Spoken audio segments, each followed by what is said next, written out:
Hello दोस्तों, lucky trick channel पे आपका बहुत बहुत स्वागत है। मैं हूं मुकुल और आप लोग देख रहे हैं लकी ट्रिक चैनल। और फर्स्ट अटेम्प्ट में ही सारे एग्ज़ाम क्लियर होंगे। जी हाँ दोस्तों, मेरे द्वारा कुछ ऐसा एमसीक्यूज़ पढ़ाया जाता है ट्रिक के माध्यम से कि आपको लगेगा, जब आप पढ़ेंगे तो लगेगा कि हाँ वाकई में अगर इस तरह से पढ़ा जाए तो फर्स्ट अटेम्प्ट में ही एग्ज़ाम क्लियर होंगे। तो चलिए दोस्तों, आज हम वीडियो शुरू करते हैं। और आज वीडियो शुरू करने के क्रम में दोस्तों हम लोग आधुनिक भारत का जो नरमपंथी जो चैप्टर होता है, नरमपंथी उग्रपंथी, तो वही नरमपंथी चैप्टर आज हम नरमपंथी चैप्टर का एमसीक्यूज आज हम इस वीडियो के माध्यम से पूरा करेंगे। तो काफ़ी इंपॉर्टेंट चैप्टर है ये, एक या दो क्वेश्चन हर एक एग्जाम में पूछ ही लिए जाते हैं। तो चलिए दोस्तों, आज हम वीडियो शुरू करते हैं। और वीडियो शुरू करने से पहले कुछ मोटिवेशन कोट्स ले लेते हैं और आप लोग ध्यान से इसे पढ़ेंगे, काफ़ी कुछ सीखने को मिलता है।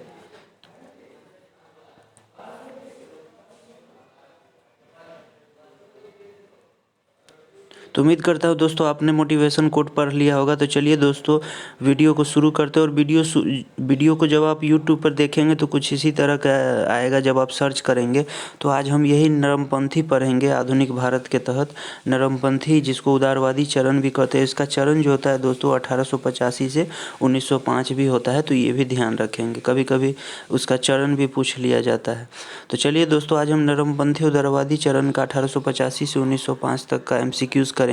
काफ़ी बेहतरीन मज़ा आने वाला है। तो चलिए दोस्तों, पहला क्वेश्चन देखते हैं।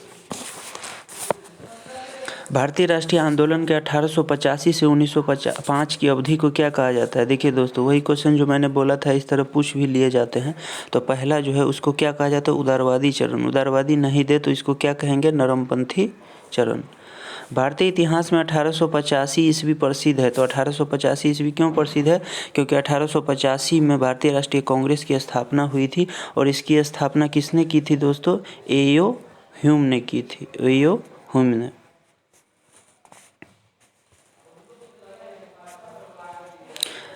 आधुनिक भारतीय इतिहास में गोकुल दास तेजपाल संस्कृत विद्यालय क्यों प्रसिद्ध है? तो ये भारतीय राष्ट्रीय कांग्रेस का प्रथम अधिवेशन जो है यहीं पर हुआ था।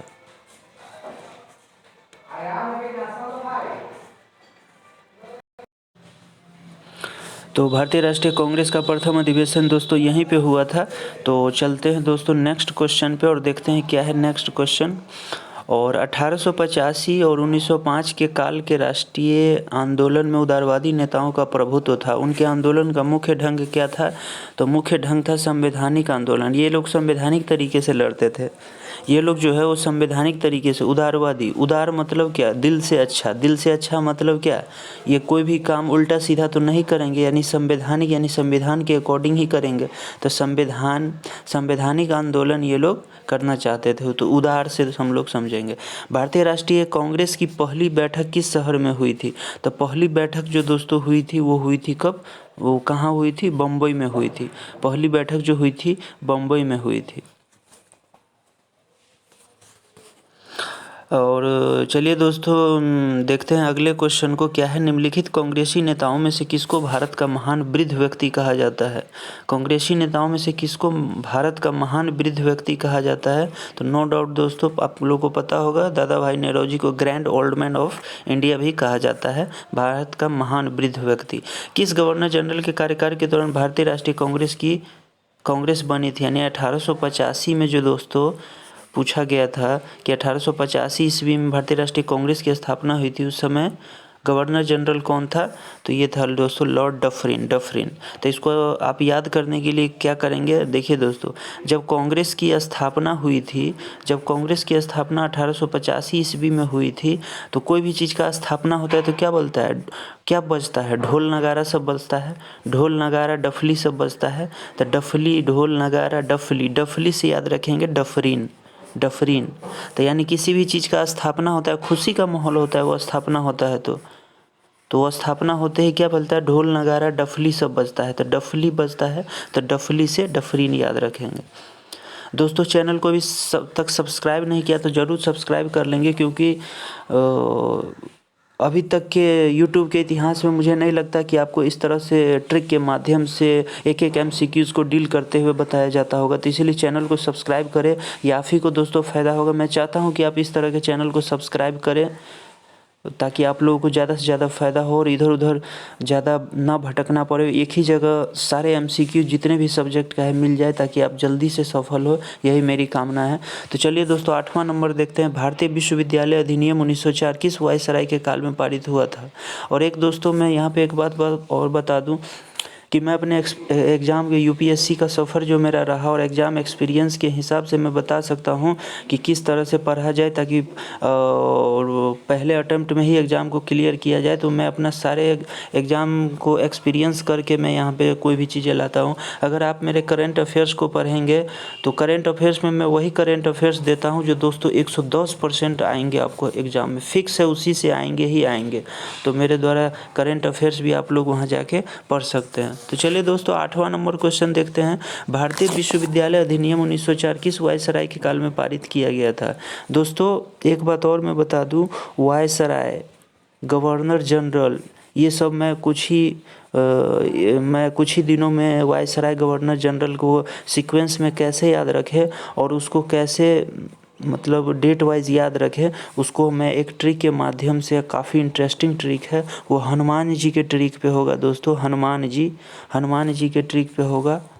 और हनुमान जी का वो कौन सा ट्रिक है और कैसे उसको हम सारे वायसराय को याद कर लेंगे, वो वीडियो में आपको ज़रूर पता चलेगा। तो आप मेरे चैनल को सब्सक्राइब करेंगे, एक से एक सारे टॉपिक को हम लोग आसान कर देंगे, इस तरह से मेरे द्वारा पढ़ाया जाता है। तो चलिए दोस्तों 8वां नंबर क्वेश्चन है। भारतीय विश्वविद्यालय अधिनियम 1904 किस वायसराय के काल में पारित किया गया था? तो ये है दोस्तों लॉर्ड कर्जन के काल में ये पारित किया गया था। देखिए दोस्तों लॉर्ड कर्जन तो आपको याद होगा 1905 का क्या बंगाल विभाजन, तो 1905 के करीब कौन सा है 1904, तो क्या होना चाहिए लॉर्ड कर्जन ही होना चाहिए। तो इसीलिए 1905 विभाजन अगर याद है तो वो कर्जन ही करवाया था, तो इसीलिए आपको ये चीज़ याद भी होगा। और खैर अगर नहीं भी याद होगा तो 1904 में कौन गवर्नर जनरल था, आप यूँ कुछ ही सेकंड में बता देंगे, तो मैं वो वीडियो लाने वाला हूँ। भारतीय सिविल सेवा आईसीएस में चुने गए पहले भारतीय का नाम क्या था? तो ये आईसीएस में चुने गए पहले भारतीय का नाम क्या था? तो ये है दोस्तों सत्येंद्र नाथ टैगोर जी थे। इंडियन नेशनल कांग्रेस के संस्थापक कौन थे? मैंने पहले ही बताया था, एलन ऑक्टेवियम ह्यूम, यानी एओ ह्यूम इनका नाम था। अब चलते हैं दोस्तों 10 के बाद 11 नंबर क्वेश्चन पे। हर्मिट ऑफ शिमला किसे कहा जाता है? तो ये कहा जाता है कांग्रेस के संस्थापक एओ ह्यूम को। वो कौन सा प्रथम भारतीय था जो ब्रिटिश संसद के लिए निर्वाचित हुआ था? तो ब्रिटिश संसद के लिए निर्वाचित हुए थे ग्रैंड मैल ऑफ इंडिया, यानी भारत के सबसे वृद्ध दादा भाई नेरोजी। दादा भाई नेरोजी के बारे में इनमें से कौन सा कथन सही है, ये आपको पहचानना है। 3 बार कांग्रेस के अध्यक्ष चुने गए थे, तो ये सही है, 3 बार कांग्रेस के अध्यक्ष चुने। Poverty and un British rule in India, ये इनका सबसे फेमस बुक है दोस्तों, ये आप कभी भूलेंगे नहीं। और नेशनल सोशल कॉन्फ्रेंस की स्थापना इसने की थी, ये गलत हो जाएगा, तो इसीलिए इसका राइट आंसर क्या होगा 1 और 2।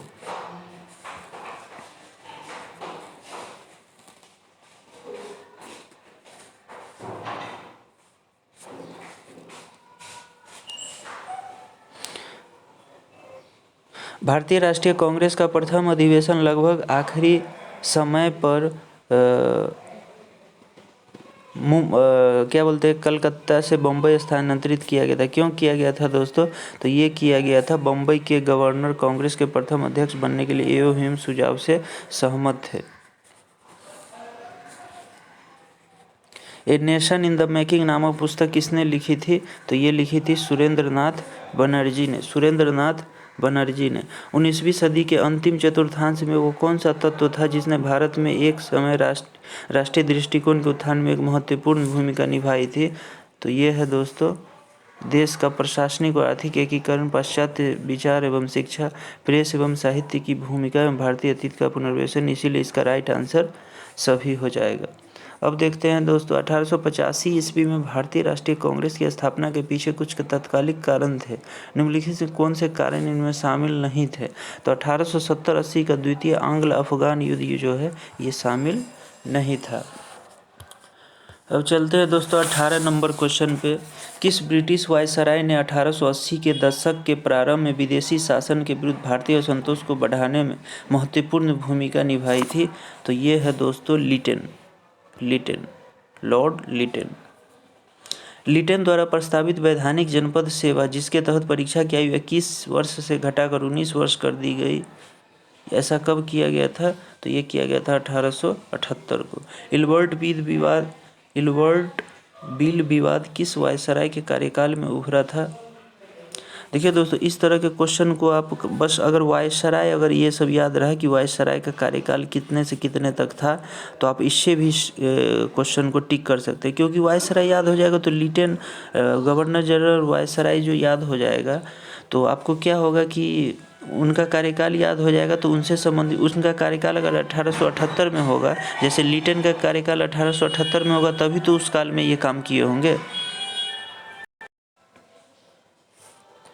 तो चलिए दोस्तों, अब नेक्स्ट क्वेश्चन देखते हैं। इल्बर्ट बिल विवाद किस वायसराय के कार्यकाल में उभरा था? तो इल्बर्ट बिल विवाद जो था वो दोस्तों लॉर्ड रिपन के कार्यकाल में ये उभरा हुआ था।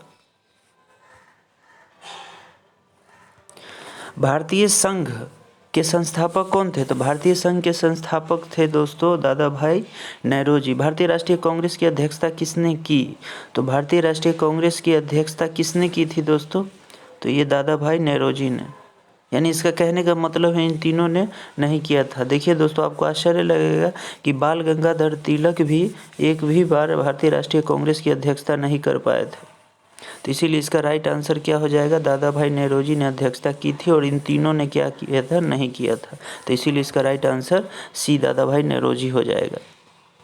भारतीय राष्ट्रीय कांग्रेस में निम्न में से किसको नरमदलीय नेता के तौर पर नहीं जाना जाता था? तो नहीं जाना जाता था किनको? तो इसका राइट आंसर दोस्तों, तो इनमें से किसको नरमदलीय नेता के तौर पर नहीं जाना जाता था दोस्तों? तो ये हैं बाल गंगाधर तिलक। ये क्यों होगा मैं आपको थोड़ा बता देता हूँ। देखिए दोस्तों, लाल बाल पाल, तो लाल बाल पाल जो थे ये तीनों क्या थे? गर्मदलीय नेता थे। और यहाँ पूछ रहा है नरमदलीय नेता, तो लाल बाल पाल, बस ये तीन याद रखेंगे, लाल बाल और पाल। और एक और है दोस्तों जिसमें गर्मदलीय में ही आते हैं, अरविंद घोष। ये भी क्या है? अरविंद घोष क्या है? ये भी गर्मदलीय में ही आते हैं। यानी लाल बाल पाल और एक लास्ट अरविंद घोष। तो लाल से लाला लाजपत राय, बाल से बाल गंगाधर तिलक और पाल से दोस्तों क्या होगा? बिपिन चंद्र पाल। और लास्ट में अरविंद घोष भी थे जो गर्मदलीय समूह में ही थे। तो इन चारों का नाम याद रखेंगे। तो लाल से लाला, अब देखिए यहाँ पे बाल है तो बाल गंगाधर तिलक, तो बाल गंगाधर तिलक तो गर्मदलीय है, लेकिन यहाँ नरमदलीय पूछा गया, इसीलिए इसका आंसर ये हो जाएगा। बाद बाकी ये तीनों कौन से हैं? एमजी राणा, डे, दादा भाई नौरोजी, गोपाल कृष्ण गोखले, ये सब नरमदलीय है। भारतीय राष्ट्रीय कांग्रेस की स्थापना, रिपीटेड क्वेश्चन दोस्तों, तो ये कब हुई थी? 1885 में एलएम ऑक्टेवियम ह्यूम ने इनका स्थापना किया था। निम्न में से कौन नरमपंथियों में से नहीं थे? तो नरमपंथी में से नहीं थे तो इसमें भी छांटना है दोस्तों, कौन थे? तो बाल गंगाधर तिलक मैंने भी बताया था, लाल बाल पाल। तो और ये तीनों क्या है? नरमपंथी है, लेकिन बाल गंगाधर तिलक गर्मपंथी है। भारतीय राष्ट्रीय कांग्रेस के संस्थापक थे, देखिए एलन ऑक्टेवियम ह्यूम जो थे, एओ ह्यूम, ये तो स्थापना किए थे, लेकिन ये एओ ह्यूम आखिर क्या थे? तो एओ ह्यूम जो थे किस पोस्ट पे थे? और सैनिक सेवक थे ये भी कभी पूछा जाता है कभी कभी। अधिकतर नरमपंथी नेता थे, तो अधिकतर नरमपंथी नेता क्या थे? शहरी क्षेत्रों से थे। जब दोस्तों आप मॉडर्न हिस्ट्री पढ़ेंगे और नरमपंथी नेता के कुछ नकारात्मक तत्वों को अगर पढ़ेंगे, तो इन्होंने शहरी क्षेत्रों पे ज़्यादा ध्यान दिया था और ग्रामीण क्षेत्रों और नीचे तबके के लोगों को इन्होंने कम वेटेज दिया था अपने मूवमेंट आंदोलन में। तो इसीलिए इनकी आलोचना भी की जाती है इसको लेके। तो ये भी आप लोग जब डिटेल में पढ़ेंगे तो आपको अच्छा से पढ़ा जाएगा। क्योंकि यूपीएससी का एग्ज़ाम जब आप दोस्तों देंगे तो आपको पता है कि वहाँ मतलब ऊपर पढ़ के हवाई फायरिंग करके तो आप कुछ कर नहीं सकते। डिटेल आपको नॉलेज रहेगा तभी आप यूपीएससी के क्वेश्चन को आप सॉल्व कर पाएंगे। तो इसीलिए काफ़ी डिटेल में वहाँ पढ़ना पड़ता है। तो 1905 में दोस्तों बंगाल विभाजन किस वायसराय ने किया था? तो बंगाल विभाजन वायसराय ने किया था 1905 में, लॉर्ड कर्जन ने किया था। निम्नलिखित को उनके संगठन के आधार पर क्रमवार सजाइए। तो यानी जिसका पहले स्थापना हुआ होगा उसको क्रमवार तौर पे सजाना है दोस्तों। तो इसका राइट आंसर जो हो जाएगा वो कौन सा हो जाएगा, तो पहले देख लेते, क्रमवार सजा लेते। तो पहले होगा बॉम्बे एसोसिएशन, उसके बाद इंडियन एसोसिएशन, फिर इंडियन लीग और उसके बाद मद्रास महाजन सभा। अब दोस्तों देखते हैं कि मतलब जो पहला दोस्तों बॉम्बे एसोसिएशन होगा। बॉम्बे एसोसिएशन, इसकी स्थापना दोस्तों अगर देखा जाए तो बॉम्बे एसोसिएशन की स्थापना कब हुई थी, 1852 में। एक बार देख लेते हैं इसको अच्छे से। बॉम्बे एसोसिएशन की स्थापना 1852 में, 1852 में। उसके बाद किसकी, उसके बाद अगर क्रम देखा जाए तो आएगा किसका, इंडियन लीग का। क्यों, क्योंकि इसकी स्थापना होगी 1875 में। उसके बाद इंडियन एसोसिएशन, इसकी स्थापना 1876 में। और मद्रास महाजन सभा लास्ट में, इसकी स्थापना 1884 में। तो क्रमवार इसको सजाना था। तो पहला कौन सा होता है, 52, उसके बाद 75, तब 76, तब 84। तो देख लेते हैं, पहला, उसके बाद फिर चौथा, पहला के बाद चौथा, चौथा के बाद तीसरा। तो यानी पहला, चौथा, तीसरा, तब लास्ट दूसरा। इसका आंसर क्या हो जाएगा दोस्तों, ऑप्शन नंबर डी इसका राइट आंसर हो जाएगा। तो चलिए दोस्तों अब नेक्स्ट क्वेश्चन पे चलते हैं और देखते हैं भारतीय राष्ट्रीय कांग्रेस का प्रथम मुस्लिम प्रेसिडेंट था। तो प्रथम मुस्लिम प्रेसिडेंट कौन था, बदरुद्दीन तैयब जी। बदरुद्दीन तैयब जी, भारतीय राष्ट्रीय कांग्रेस के प्रथम Muslim president Badruddin Tyab ji. British House of Commons का चुनाव जिस प्रथम भारतीय ने लड़ा था, तो किसने लड़ा था, तो ये दादा भाई नौरोजी। ऊपर के क्वेश्चन में भी हम लोग पढ़ चुके हैं दोस्तों। किसने कहा था, कांग्रेस के पतन के लिए, कांग्रेस पतन के लिए लड़खड़ा रही है, मेरी सबसे बड़ी अभिलाषा है, जब तक मैं भारत में हूँ कांग्रेस की शांतिपूर्ण समापना में सहयोग करूँ। तो ये कर्जन का स्टेटमेंट है दोनों दोस्तों, क्योंकि इसने बंगाल विभाजन करके भारत को तोड़ने का तो काम किया ही था, इसीलिए इसका स्टेटमेंट भी तोड़ने वाला ही है, देख रहे हैं। तो इसीलिए इसका राइट आंसर ये हो जाएगा। अब चलते हैं दोस्तों 33 नंबर क्वेश्चन पे। भारतीय राष्ट्रीय कांग्रेस के 1905 के बनारस अधिवेशन की अध्यक्षता किसने की थी, तो ये की थी गोपाल कृष्ण गोखले, यानी गांधी जी के गुरु ने।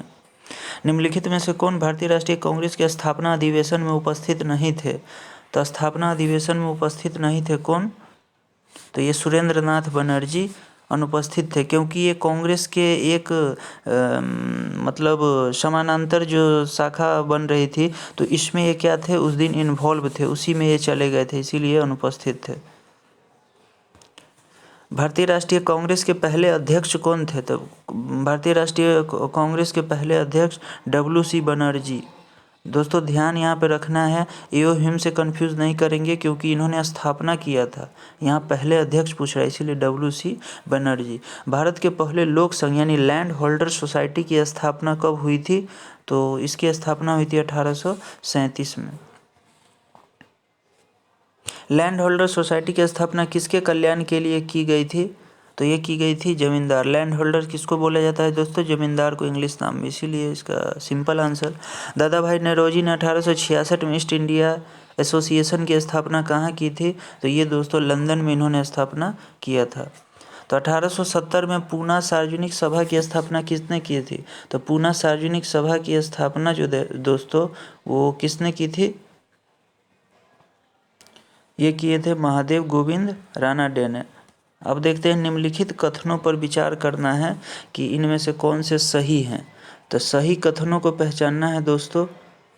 तो भारतीय राष्ट्रीय कांग्रेस का प्रथम अधिवेशन कलकत्ता में हुआ था, गलत, मुंबई में। भारतीय राष्ट्रीय कांग्रेस का दूसरा अधिवेशन दादा भाई नौरोजी की अध्यक्षता में हुआ था, एकदम सही है। भारतीय राष्ट्रीय कांग्रेस तथा मुस्लिम लीग दोनों ने लखनऊ में 1916 अधिवेशन किया तथा लखनऊ समझौता, ये भी सही है, यानी 2 और 3 इसका राइट आंसर हो जाएगा। निम्नलिखित में से किस एक ने सन 1875 में हाउस ऑफ कॉमन्स में एक याचिका प्रस्तुत करते हुए ब्रिटिश संसद में भारत के प्रत्यक्ष प्रतिनिधित्व की मांग की थी, तो ये दोस्तों द डक्कन एसोसिएशन। निम्नलिखित भारतीय नेताओं में से कौन एक ब्रिटिश द्वारा इंडियन सिविल सर्विस से बर्खास्त किया गया था, तो ये है Surendra Nath Banerjee. Land holder society Calcutta के संस्थापक कौन से थे, तो ये दोस्तों द्वारका नाथ टैगोर। अब इसको दोस्तों मैच करना है, तो मैच करना है तो इसका मैच कैसे करेंगे तो देखते हैं इसका आंसर क्या होगा। तो Bengal British India society 1843 match ही है, सही है। मद्रास नेटिव एसोसिएशन ये 1852 सही है। और पूना सार्वजनिक सभा 1876 और इंडियन एसोसिएशन 1876, ये यानी चारों के चारों क्या है दोस्तों, मैच है। तो चलिए दोस्तों आगे चलते हैं और देखते हैं नेक्स्ट क्वेश्चन। यहाँ से फिर मिलाना है मद्रास महाजन सभा, तो मद्रास महाजन सभा 1884, यहाँ मैच करना है दोस्तों। तो ये तो सही है 1884, पहले भी पढ़े हैं। Bombay presidency association 85, Indian association 76 और कांग्रेस 1850, यानी ये भी पूरे के पूरे मैच ही था। अब चलते हैं सुरेंद्र नाथ बनर्जी और आनंद मोहन बोस ने कांग्रेस के जन्म के पहले किस राष्ट्रवादी पार्टी की स्थापना की थी। जो कांग्रेस के पूर्ववर्ती संगठनों में मैंने बताया था दोस्तों कि सुरेंद्र नाथ बनर्जी जो थे वो भारतीय राष्ट्रीय कांग्रेस की स्थापना के समय अनुपस्थित थे। क्यों? क्योंकि यही इनकी पार्टी जो थी वो स्थापित हो रही थी, इसीलिए ये कौन सी पार्टी स्थापित हो रही थी, तो इंडियन एसोसिएशन, जिसमें व्यस्त होने के कारण सुरेंद्र नाथ बनर्जी नहीं गए थे। इंडियन एसोसिएशन ने किस मुद्दे पर सर्वप्रथम आंदोलन शुरू किया था, तो ये आंदोलन शुरू किया था दोस्तों भारतीय प्रशासनिक सेवा के नियम में सुधार और परीक्षा में बैठने की अधिकतम उम्र बढ़ाने के लिए। इंडियन एसोसिएशन द्वारा कलकत्ता में आयोजित अखिल भारतीय राष्ट्रीय सम्मेलन कब हुआ था, तो ये हुआ था दोस्तों 1883 में। भारतीय राष्ट्रीय कांग्रेस के साथ इंडियन एसोसिएशन का विलय कब हुआ था, तो ये विलय हुआ था 1886 में। अब है सूची 1 को सूची 2 से। कांग्रेस के उद्गम संबंधी मत और प्रतिपादक, तो रहस्यमय उद्गम, इसको मिलाना है दोस्तों। ये किसका किसका आपको बताना है। तो रहस्यमय उद्गम पट्टाभी सीतारमैया, थियोफिस्टो की योजना एनी बेसेंट सही है। डफरिन की षड्यंत्रकारी दिमाग की उपज WC बनर्जी सही है।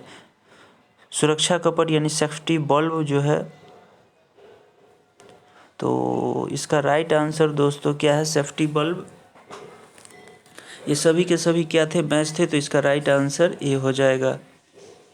अब देखना है पुस्तक और उनके लेखक को मिलाना है। तो history of Indian National Congress Pattabhi Sitaramayya ये सही है। How India fought for freedom Annie Besant, India Today RP Dutt और 1857 SN सेन, यानी सभी के सभी फिर से मैच है। भारतीय राष्ट्रीय कांग्रेस के प्रथम सत्र की बैठक में कितने प्रतिनिधियों ने भाग लिया था, तो 72 प्रतिनिधियों ने भाग लिया था। निम्नलिखित में से किसने भारतीय राष्ट्रीय कांग्रेस की अध्यक्षता 2 बार की थी, तो 2 बार अध्यक्षता की थी वेडरबर्न ने।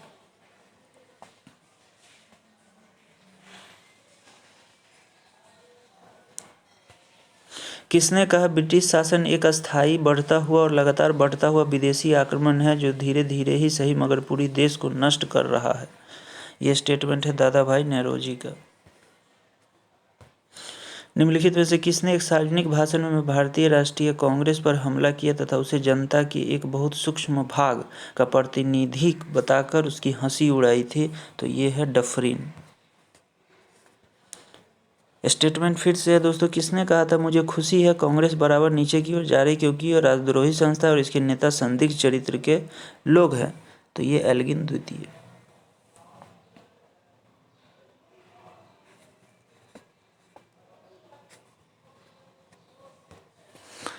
निम्नलिखित में से कौन कौन कांग्रेस के विरोधी थे, तो कांग्रेस के विरोधी कौन कौन से थे, तो ये थे सैयद अहमद खां, बनारस के राजसी प्रसाद, हैदराबाद के नवाब उद्दीन साहब, मानसी पेटिट, ये सभी के सभी थे।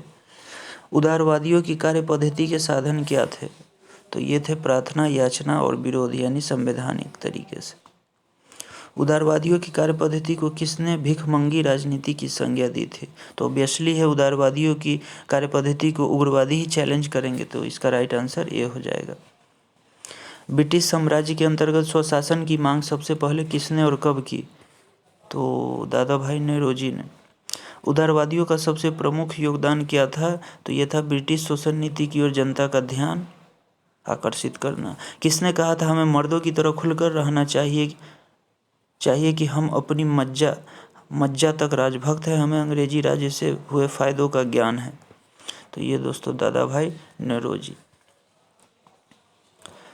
किसने कहा था कि भारतवर्ष तलवार के बल पर जीता गया था और तलवार के बल पर ही उसे ब्रितानी कब्जे में रखा जाएगा?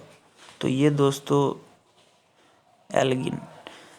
किसने उदारवादियों के संबंध में कहा कि अपनी शिकायतों का निवारण करने तथा रियायत पाने के लिए उन्होंने 20 साल से अधिक समय कमोबेश जो आंदोलन चलाया उसमें उन्हें रोटियां के बजाय पत्थर मिले?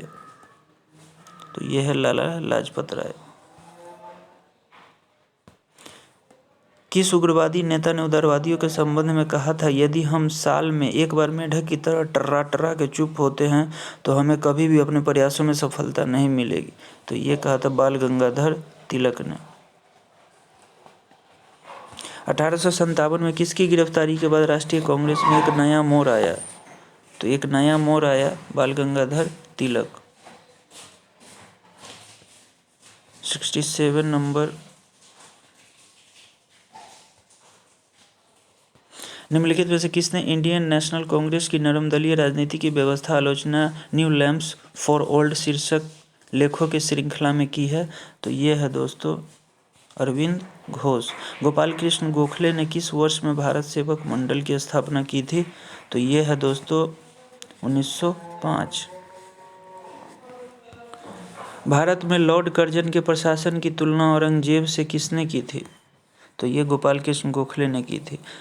राजा जनता के लिए बने और जनता राजा के लिए नहीं बनी, राष्ट्रीय आंदोलन के दौरान निम्नलिखित ये वक्तव्य किसने दिया था?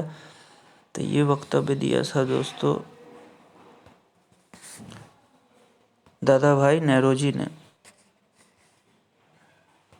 भारतीय राष्ट्रीय कांग्रेस का गठन होने के तुरंत बाद ब्रिटिश राष्ट्रवादियों के प्रति संशयालु हो गए। निम्नलिखित में से किसने कहा कि कांग्रेस केवल विशिष्ट व सूक्ष्म अल्पसंख्या का ही प्रतिनिधित्व करती है? तो यह है लॉर्ड डफरिन।